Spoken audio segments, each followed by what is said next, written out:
People think that MSG is poison because of racism. And that's not me being hyperbolic or anything, that's genuinely the reason.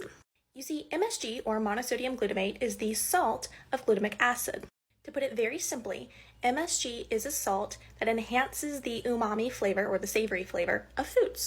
Along with being used as an additive, MSG also occurs naturally in many foods, like cheeses, nightshade plants like tomatoes and potatoes. It's what gives food that savory umami flavor.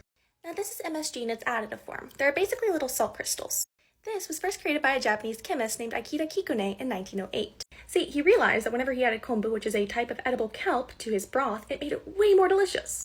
Like a type of flavor that there wasn't really a word for yet. He decided to call this flavor umami. So he began to study the kelp and realized that the MSG was what was causing this flavor enhancement.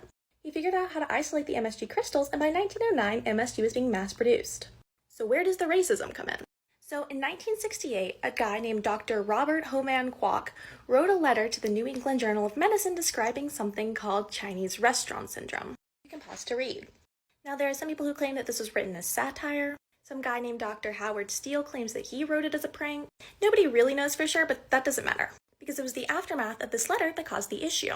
It's important to realize that this was literally just a letter to the editor. There was no research, no peer-reviewed studies. It's literally the same as if I wrote a letter to the editor saying that Fazoli's always makes me sick, so I think it's poison. People saw this claim that MSG was making people sick and ran with it. And soon MSG became known as some dangerous chemical that Chinese restaurants were adding to their food that made people sick.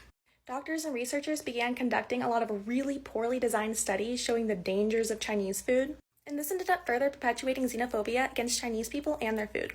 And even though MSG toxicity and Chinese restaurant syndrome have long since been debunked as being false, people still believe it, as evidenced by that comment section. Anyways, I would really recommend listening to Eddie Huang's podcast on MSG. He's a chef and the guy who the show Fresh Off the Boat was based on. So he's much better equipped to talk about this than I am.